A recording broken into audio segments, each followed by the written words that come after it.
ఆంధ్రప్రదేశ్లో కృష్ణా నది తీరంలో ఉన్న పవిత్ర క్షేత్రం మోపిదేవి శ్రీ సుబ్రహ్మణ్య స్వామి అనుగ్రహంతో ఈ క్షేత్రం ఎంతో ప్రసిద్ధి చెందింది.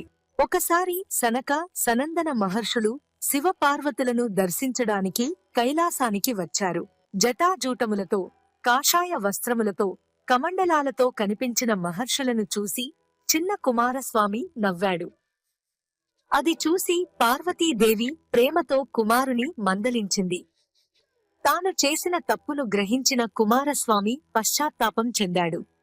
పాప పరిహారార్థం కుమారస్వామి భూలోకానికి వచ్చి సర్పరూపం ధరించి వల్మీకంలో నివసిస్తూ తపస్సు ప్రారంభించాడు.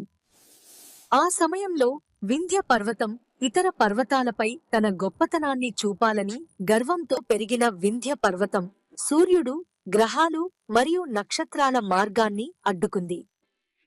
దీంతో లోకాలలో కాలగణనలో ఆటంకం ఏర్పడి దేవతలు తీవ్ర ఆందోళన చెందారు. ఈ సమస్యను పరిష్కరించగల మహర్షి అగస్త్యుడే అని దేవతలు నిర్ణయించి ఆయన్ను ఆశ్రయించారు.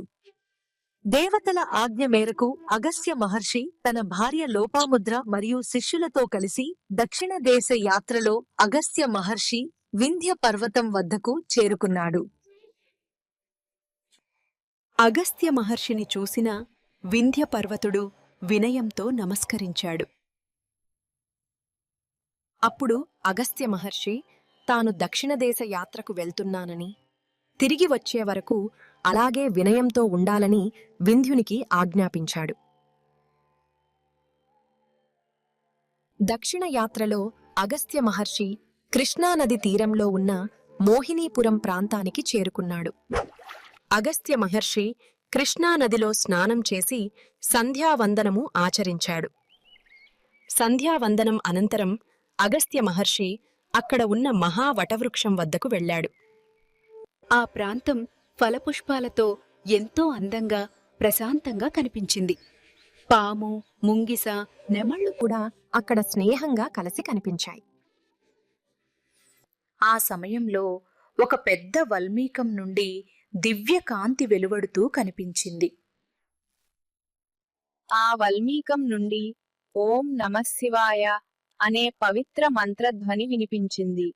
ధ్యానంలో మహర్షి దివ్య దృష్టితో ఆ వల్మీకంలో ఉన్న పవిత్ర తపస్సును గ్రహించాడు.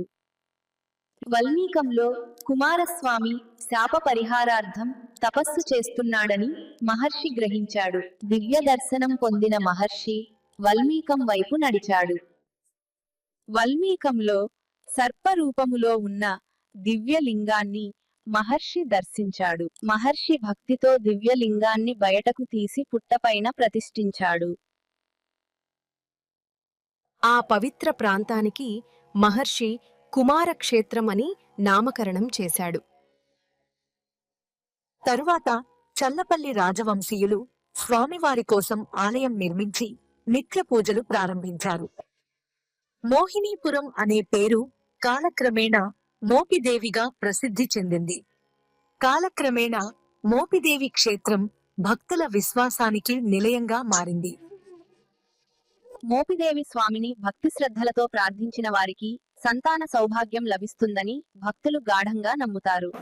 భక్తి శ్రద్ధలతో మోపిదేవి శ్రీ కుమారస్వామిని దర్శించిన వారికి స్వామివారి దివ్య ఆశీర్వాదం ఎల్లప్పుడూ లభిస్తుందని భక్తులు విశ్వసిస్తారు. అందుకే భక్తులు పుట్టువెంట్రుకలు, చెవిపొగులు వంటి శుభకార్యాలు నిర్వహించి స్వామివారి అనుగ్రహం పొందుతారు.